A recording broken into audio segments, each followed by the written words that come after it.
दोस्तों स्वागत है आपका यूजीसी नेट जेआर फिफ्थ नम्रता चैनल पर। तो हम बात कर रहे हैं जो अपने हिस्ट्री के जो क्लास नोट्स हैं, जो मैंने अपने नोट्स बनाए हुए थे, तो उससे जो मैं लेक्चर लेती हूँ। तो आज जो हम बात करने वाले हैं जो सिंधु घाटी सभ्यता है, जिसका पार्ट 1 जो मैंने बना दिया है, और ये जो है सिंधु घाटी सभ्यता का पार्ट 2 है। तो इससे हम चलिए शुरू करते हैं। तो सबसे पहले हम देखते हैं इसमें जो है कृषि, क्योंकि आर्थिक जीवन तक हमने इसके पहले की वीडियो में बात कर लिया है। तो आज की इस वीडियो में हम शुरुआत करने वाले हैं कृषि से। तो कृषि जो है आपका, इसमें कालीबंगा से आपको क्या मिला हुआ है कि कूड़ों का यानी हल का जो है रेखा मिला हुआ है। फाल और फावड़े की कोई भी जानकारी हमें सिंधु घाटी सभ्यता में नहीं मिलती है, लेकिन ये शायद लकड़ी के हल का प्रयोग करते थे। पत्थर का हंसिया मिला हुआ है। 9 प्रकार के फसल का साक्ष्य मिलता है, और इस 9 प्रकार के फसल में हम देखते हैं कि चावल है जो गुजरात और राजस्थान में, गेहूँ की 3 किस्में मिली हैं और जौ की 2 किस्में मिली हैं। खजूर मिला है, तरबूज, मटर, राई, तिल और सिंडोन का मतलब है कपास, इसके साक्ष्य हमको मिलते हैं। शिल्प एवं तकनीक में हम देखते हैं कि जो सिंधु घाटी सभ्यता के लोग थे उनकी शिल्प और तकनीकी क्या थी। तो ये लोग जो थे वो तांबा और टीन को मिलाकर कांसा बनाते थे। जब तांबा और टीन मिलता था तो कांसा बनता था, यानी कि धातु कर्म के नाम से जाना जाता है। परंतु कांसे के अधिक औजार उतने नहीं मिले हैं। उसके बाद देखते हैं कि कसेरों के समुदाय का महत्वपूर्ण स्थान मिलता है, यानी सिंधु घाटी सभ्यता में जो कसेरू थे उनका जो है महत्वपूर्ण स्थान मिलता है। तांबा की साक्ष्य हमें राजस्थान की खेतड़ी से मिलता है, जो अभी भी इसके साक्ष्य मिलते हैं हमें। ऐसा माना जाता है कि टीन जो है भारत में नहीं होता था, और ये जो है इसको अफगानिस्तान से मंगाते थे। सोना और चांदी भी अफगानिस्तान से आता है, और हमें कुम्हार के चाक का भी जानकारी सिंधु घाटी सभ्यता से मिलती है।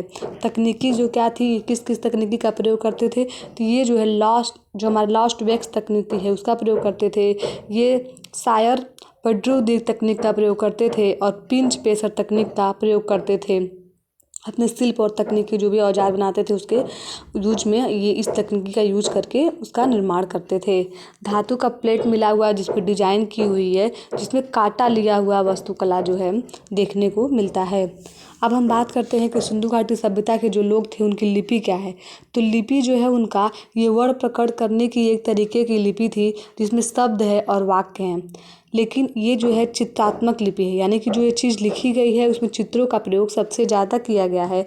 और इनकी शैली जो है उसे हम ब्रूस्टोफोर्डन शैली के नाम से जानते हैं। इनकी लेखक प्रणाली कैसी है, अक्षर सूचक है। पढ़ने का प्रथम प्रयास किसने किया था, तो 1925 में A.L. बेडल के द्वारा किया गया, और फिर B.L. लाल के द्वारा किया गया। लेकिन आज तक जो है सिंधु घाटी सभ्यता के जो लिपि मिली है इसको पढ़ने में सफलता नहीं मिली है। अब हम देखते हैं कि सिंधु घाटी सभ्यता की मुहर क्या थी। तो सबसे पहले जो मुहर मिली है हमें हड़प्पा से मिली है, जो 1853 AD की है, और संपूर्ण लिपि जो है 1923 AD की है। इनकी लिखावट कैसे लिखते थे, ये जो है बाएं से दाएं नहीं, दाएं से बाएं लिखते थे। और इनकी जो अधिकांश जो मुहरें मिली हैं वो लेख युक्त हैं। जो इनकी जो मुहरें होती थी उस पर यू आकार की मछली का आकार मिलता है। हमारा जो IBC मतलब होता है कि इंडो वैली सिविलाइजेशन में जो है इनकी जो इनकी कलाकृति थी वो अनूठी मिलती है। ये कई धातुओं पत्थर की प्रयोग करते थे, और सबसे ज़्यादा ये सेलखड़ी का प्रयोग करते थे, जो एक प्रकार का मुलायम पत्थर होता है। इनकी जो मुहरें हैं वो कई प्रकार की मिलती हैं, जैसे हमारा है सिलेंड्रिकल प्रकार की, स्क्वायर प्रकार का, रेक्टेंगल है और सर्कुलर है। तो लेकिन जो सबसे ज़्यादा जो मुहरें मिली हैं वो है स्क्वायर, जिसमें हम लेख युक्त भी मिलते हैं, और पशुओं के चित्र भी लेख भी मिलते हैं हमें। लेकिन पशुओं का जो चित्र है वो सबसे ज़्यादा, यानी कि ऐसे मुहर जिस पशुओं का चित्र है वो सबसे ज़्यादा मिले हुए हैं। लोथल और देसलपुर से हमें क्या मिलता है कि तांबे की मुहर मिलती है। लगभग 200 मुहरें प्राप्त होती है हमें, और इसमें से 500 अकेले केवल मोहनजोदड़ो से, यानी सिंधु घाटी सभ्यता से हमें कुल मिलाकर 200 मुहरें प्राप्त होती हैं, और जिसमें से अकेले केवल 500 जो मुहरें हमें मोहनजोदड़ो से प्राप्त होती हैं। मुहरों का जो सिग्निफिकेंस है, ये इससे ये पता लगता है कि ये जो है व्यापारिक उद्देश्यों के लिए इसका प्रयोग करते थे, और जो है मीडियम ऑफ यानी कि माध्यम था किस चीज़ का, एक्सचेंज करने का। और ये क्या दिखाता है, मालिकाना हक भी दिखाता है। परंतु धार्मिक प्रयोजन भी रहा होगा, ये भी हो सकता है कि जो मुहर का प्रयोग हुआ है वो धार्मिक प्रयोजन के लिए भी हो रहा होगा। उसके बाद हम देखते हैं कि इनका ट्रेड क्या था, व्यापार क्या था। तो व्यापार जो होते हैं 2 प्रकार के होते हैं, आयात और निर्यात। आयात का मतलब होता है कि कोई भी वस्तु अपने देश में मंगाना, और निर्यात का मतलब होता है अपने देश से कोई भी वस्तु जो है वो बाहर दूसरे देश में भेजना, उसको निर्यात कहते हैं। तो बाह्य व्यापार जो है, इनके बाह्य व्यापार का स्रोत हमें मिलता है, एक है साहित्यिक सोच और दूसरा है पुरातात्विक स्रोत, जिसके आधार पर हम ये जानते हैं कि जो सिंधु घाटी सभ्यता के लोग थे वो क्या करते थे, व्यापार करते थे, यानी कि आयात और निर्यात करते थे। तो जो साहित्यिक स्रोत है उसमें हमें क्या मिलता है कि जो सुमेरियन साहित्य है उससे मिलता है, मेलुहा शब्द का उल्लेख मिलता है, यानी जो सुमेरियन सभ्यता है उसे हमें मेलुहा शब्द का उल्लेख मिलता है, जिससे ये जानकारी मिलती है कि ये लोग मेलुहा को मोहनजोदड़ो के नाम से जानते हैं, और इससे ये जानकारी मिलती है कि शायद ये लोग जो मोहनजोदड़ो यानी सिंधु घाटी सभ्यता के लोगों को भली भांति जानते थे। दूसरा हमें मागन शब्द का उल्लेख मिलता है, मागन शब्द का बहुत मतलब होता है कि मकरान तट। दूसरा हमारा है कि पुरातात्विक साक्ष्य क्या है, उसमें देखते हैं कि जो मोहनजोदड़ो की मुहर है उस पर हमें सुमेरियन नाव की चित्र मिलती है, और लोथल से हमें फारस की मुहर मिली है।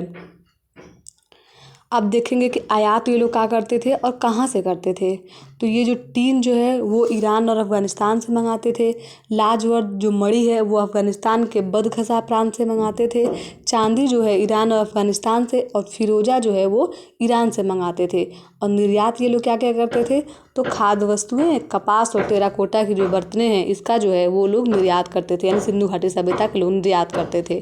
अब हम देखते हैं कि डिक्लाइन ऑफ IBC यानी कि जो हमारा इंडस वैली सिविलाइजेशन है इसका पतन कैसे हुआ। तो इस पर जो है क्या लोगों के अंदर जो डिबेट है, लोग क्या मानते हैं, इस पे हम देखेंगे। तो इस पे जो है 1750 BC लोग कहते हैं, कोई 1520 जो है 1500 ईसा पूर्व कहता है, लेकिन ये बहस का विषय है।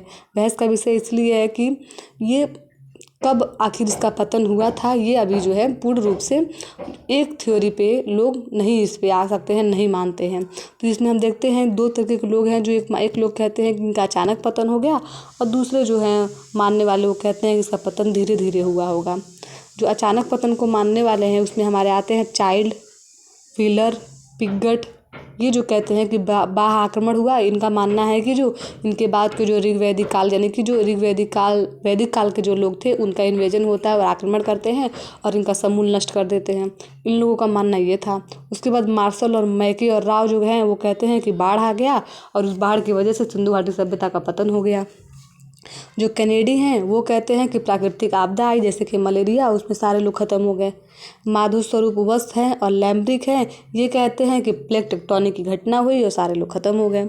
लेकिन जो लोग ये मानते हैं कि पतन धीरे धीरे हुआ, वो एक कहते हैं कि मान लीजिए जो हमारा जो उस समय का इन्वायरमेंट है उसमें कुछ असंतुलन हुआ होगा और वहाँ जो है सूखा पड़ने लगा, और जब सूखे पड़ गई तो नदियाँ जो है वो सूख गया, और जब नदियाँ सूख जाएगी तो वहाँ लोग कहाँ रहेंगे, क्यों, इसलिए ना खेती हो सकती है, ना वहाँ पीने के लिए पानी रहेगा, ना पशुओं के लिए पानी मिलेगा, तो वहाँ जीवन जो है स्वतः ही समाप्त हो जाएगा। और इस तरीके से करके वहाँ जो लोग हैं, कुछ लोग तो अगर मर गए होंगे और बाकी जो लोग हैं वो बाकी हिस्सों में फैल गए। तो इस तरीके से सभ्यता का पतन जो होता है, पतन हो जाता है जो है। लेकिन ये तो जान जाइए कि सभ्यता का तो पतन होता है लेकिन संस्कृति अभी भी जीवित है, क्योंकि उस टाइम सिंधु घाटी सभ्यता के लोग जो भी जिस तरीके से धार्मिक चीज़ों का प्रयोग करते थे वो आज भी हम अपनी हिंदू संस्कृति में देखने को पाते हैं। जैसे कि वो लोग स्वास्तिक का पूजा करते थे, पीपल का पूजा करते थे, कुबड़ बैल की पूजा करते थे, और आज भी तो हम लोग उसी नियम को फॉलो करते हुए आज से चले आ रहे हैं। तो इस तरीके से ये बात जो है प्रूफ होता है कि बस सभ्यता का पतन होता है, लेकिन जो संस्कृति है वो एक पीढ़ी से दूसरी पीढ़ी में जाती रहती है। नेक्स्ट है हमारा कि इनकी कला क्या थी। तो कले में जो इनकी कला था, जो आर्ट था, उसमें हम देखते हैं कि मुहरे हैं, मूर्तियां हैं, मृदभांड है, टेराकोटा और मनके हैं। तो सबसे पहले हम देखेंगे मुहरे। तो मुहर जो है वो अनूठी कला है पत्थर धातु की। तो इसमें देखेंगे मुहर जो है वो चित्र प्लस कुछ इस पे यानी कि लिखा हुआ है, यानी जो मुहरें होती थी उस पर एक चित्र बना होता था और कुछ ना कुछ उस पर लिखा होता था, जिसमें हम सबसे ज़्यादा देखते हैं एक श्रृंगी बैल का। जो इनकी मुहर थी वो कई प्रकार की थी, जिसमें हमारा आता है पहला वर्गाकार, दूसरा है आयताकार, तीसरा है बेलनाकार, चौथा है वृत्ताकार, और वर्गाकार जो है ये सबसे ज़्यादा मुहरें मिली हुई हैं। जो मूर्तियां हैं वो दो प्रकार की मूर्तियां होती थी, एक होता है तांबे का, दूसरा होता है पत्थर का। तांबे की मूर्तियां होती हैं हमें लोथल से मिलती हैं। लोथल से जो हमारी मूर्तियां मिली हुई हैं उसको याद करने का ट्रिक है BRDU, यानी कि बी से बर्ड, आर से रैबिट, डी से डॉग और ओ से ऑक्स, यानी कि इन चारों की जो मूर्तियां हैं हमें मिलती हैं, धातु की मूर्तियां लोथल से मिली हुई हैं। कांसे की नर्तकी हमें मोहनजोदड़ो से मिलती है। पत्थर में हम देखते हैं कि लाल और काले पत्थर की मूर्तियां मिली हुई हैं। लाल पत्थर पे हमें योगी की प्रतिमा की और पुजारी की प्रतिमा मिली हुई है, और काले पत्थर में हम देखते हैं, जो काला पत्थर है उसमें हम देखते हैं कि नर्तकी और नर्तकी मिली हुई है। कहाँ से? हड़प्पा से। अब हम देखते हैं थर्ड जो है हमारा वो है मृदभांड। तो मृदभांड में हम देखते हैं कि काले लाल मृदभांड में ये जो है जानकारी मिलती है। मनके देखते हैं, यानी मनके जो है वो कहाँ उसकी जो निर्माण होता था, इसका जो कारखाना है वो चंदहुदड़ो में था। कला जो है वो 3000 ईसा पूर्व के जो हमारा जो उत्तराधर है उसके समय में ये कल्पनाशील उत्तम था।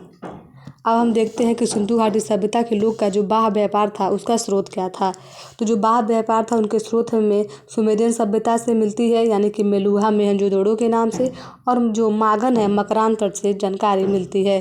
जो हमारा पुरातात्विक स्रोत है ये जानकारी देती है कि लोथल में हमें फ्रांस, यानी कि जो फारस है उस टाइम की, वहाँ का जो मोहर है वो हमें लोथल से मिलती है, जो इस बात का साक्ष्य देता है कि आखिर वहाँ के लोग वहाँ जाके व्यापार करते थे और वहाँ के लोग आके यहाँ व्यापार करते थे। बहरीन जो है इन दोनों के बीच में क्या करता था? बिचौलिए का काम करता था। उसके बाद हम देखेंगे बाट एवं माप का। तो बाट एवं माप जो है वो 16 के गुणज थे, और स्केल हमें मिलता है हाथी दांत का। तो इस तरीके से हमारा सिंधु घाटी सभ्यता जो है वो समाप्त होता है। और इसके बाद जो है हम अपने नए जो लेक्चर में हम स्टार्ट करेंगे वैदिक काल से। तो हमने आज तक जो है अपना जो है इतिहास को जानने के स्रोत पाषाण काल और सिंधु घाटी सभ्यता को कवर कर दिया है। अब उसके बाद हम वैदिक काल से जो है इसके बाद हम इसको पढ़ने वाले हैं। तो वीडियो अगर आपको पसंद आए तो चैनल को लाइक शेयर सब्सक्राइब करना ना भूलें, और जो है ऐसे इन्फॉर्मेटिव वीडियो के लिए हमारे चैनल को सब्सक्राइब करें। Thank you for watching this video.